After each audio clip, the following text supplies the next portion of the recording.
ఎవలు ఈ Jemimah Rodrigues? మాకు రోహిత్ శర్మ తెలుసు, విరాట్ కోహ్లీ, సచిన్, సేవాగు, ధోని తెలుసు.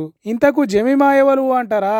నిన్న ఉమెన్స్ వరల్డ్ కప్ సెమీఫైనల్లో ఆస్ట్రేలియా దేశాన్ని ఒంటి చేత్తోని ఓడించిన ఆడ కోహ్లీ, క్రీజుల పాతుకపోయిన ఆడ రాహుల్ ద్రావిడ్, శత్రువు మీద విరుసుకపడ్డ ఆడ సేవాగ్, ఆఖరికి జట్టును గెలిపించే ఆడ ధోని. సెమీఫైనల్ ఆటల ఆస్ట్రేలియా దేశం 339 పరుగుల లక్ష్యాన్ని పెట్టింది. అంత స్కోరు దాల్చుకుంటేనే ఓడిపోతామనే ఆలోచన వస్తుంది.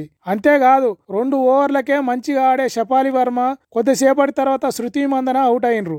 అప్పుడు ప్రతినబూనింది జెమిమా రోడ్రిగ్స్. కొండ తీరుగా కనిపిస్తున్న లక్ష్యాన్ని తన కండబలం, బుద్ధిబలంతో ఛేదించింది.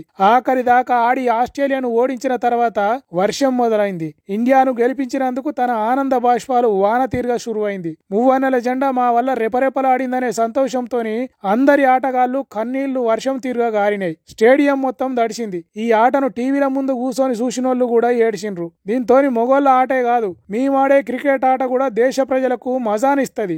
ఓడిపోయే మ్యాచ్లను గెలిపించే జట్టు మాది. మీకు ఎన్ని ఉత్కంఠాలు కావాలంటే అన్ని మా ఆటలు ఉంటాయి. చెయ్యి జారే మ్యాచ్లను ఓడిసిపట్టే దమ్ము మాకున్నది. ప్రపంచ దేశాలన్నింటినీ ఓడించి ఆస్ట్రేలియాను మట్టి బుక్కించే సత్తా మాకున్నది.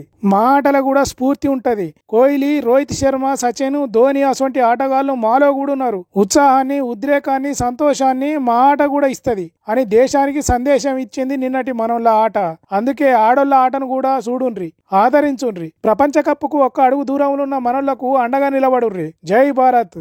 జీతేగా India women's team world cup జీతేగా అని అంటున్నది దేశం మొత్తం ఇప్పుడు.